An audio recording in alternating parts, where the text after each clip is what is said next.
What can be concluded about the line when its slope is 0 or when its slope is positive or when it's negative?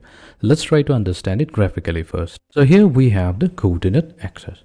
So whenever it's mentioned that the slope of a line is 0, so there could be two possibilities. Either the line could be parallel to the x-axis. Whenever the line is parallel to the x-axis, its slope is going to be 0, or the line could be the x-axis itself.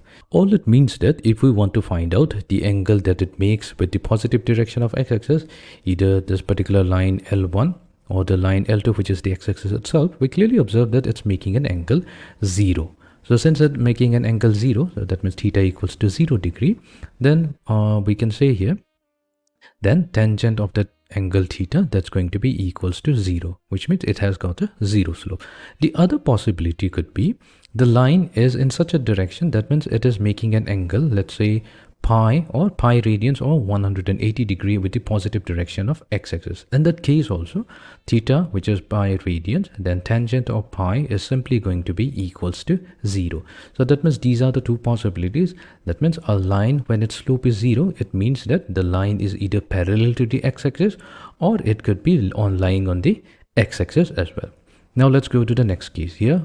Let's say our slope is positive in nature. So a positive slope means that the line is making an acute angle with the positive direction of x-axis.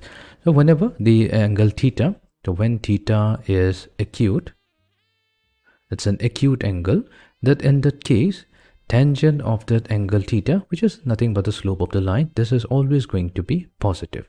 So that's the case. So that means theta must be an acute angle, or theta means the angle that the line makes with the positive direction of x-axis. In that case, the line is going to have a positive slope. And when we have theta that is obtuse, if we have an obtuse angle of theta, that is the case when tangent of theta is going to be negative. So obtuse here, it means that, so here we have the line, and this line is making an angle theta with the positive direction of x-axis, and in this case, this particular line, the angle that it makes is an obtuse angle. So whenever we have an obtuse angle, then the tangent of theta will be negative, and that's when we say that we have a negative slope.